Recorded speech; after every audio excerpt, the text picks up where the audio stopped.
क्या आपने कभी सोचा है अगर कल अचानक आप इस दुनिया में नहीं रहे तो आपके पीछे सिर्फ आपकी संपत्ति ही नहीं बल्कि आपकी एक पुरानी डिजिटल दुनिया भी रह जाएगी आपके पीछे।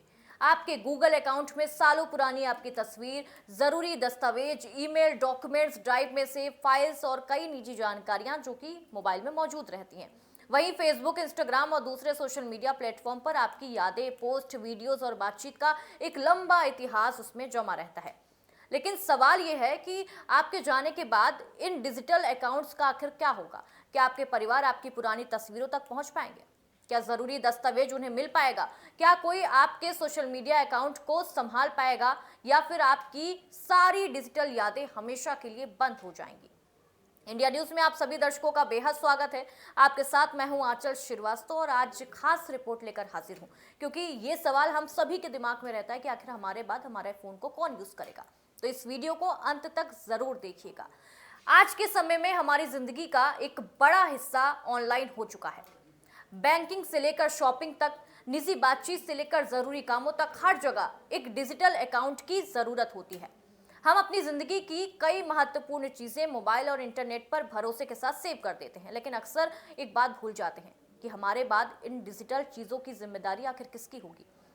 और यही वजह है कि अब दुनिया में डिजिटल वसीयत की जो जरूरत है वो तेजी के साथ बढ़ रही है। अब जानते हैं कि आखिर डिजिटल वसीयत आखिर क्या होती है। देखिए, डिजिटल वसीयत का मतलब ये होता है कि आप अपनी डिजिटल संपत्ति और ऑनलाइन अकाउंट को लेकर पहले से योजना बना लें।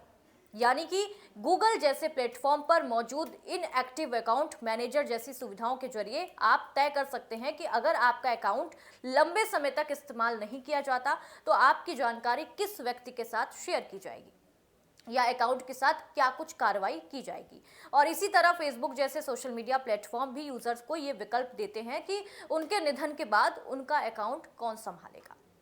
आप किसी भरोसेमंद व्यक्ति को लेगेसी कॉन्टेक्ट बना सकते हैं जो आपकी प्रोफाइल को मैनेज कर सके या आपकी यादों को सुरक्षित रख सके। हालांकि डिजिटल वसीयत सिर्फ अकाउंट की सेटिंग्स तक सीमित नहीं होती, इसमें आपकी अपनी ज़रूरी जो डिटेल्स होती हैं उसकी सूची आपको बनानी होती है। जैसे कौन कौन इस ईमेल अकाउंट का जानता है, कौन से सोशल मीडिया प्रोफाइल हैं, कौन सी ज़रूरी फाइलें ऑनलाइन सेव हैं और किन लोगों को इनकी जानकारी दी जानी चाहिए।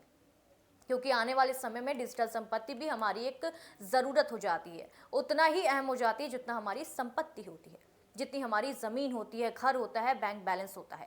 इसलिए ज़रूरी है कि हम समय रहते अपनी डिजिटल दुनिया की भी योजना बनाएं ताकि हमारे जाने के बाद हमारी यादें, ज़रूरी दस्तावेज ना खोएं बल्कि हमारे परिवार और अपनों तक वो सुरक्षित तरीके से पहुंच सकें। तो अगर आपने अभी तक अपनी डिजिटल वसीयत के बारे में नहीं सोचा है तो आज ही सोचिए, क्योंकि आपकी डिजिटल पहचान भी आपकी ज़िंदगी का एक अहम हिस्सा है। तो कैसी लगी आपको हमारी ये रिपोर्ट, हमें कमेंट में ज़रूर बताइएगा। नमस्कार।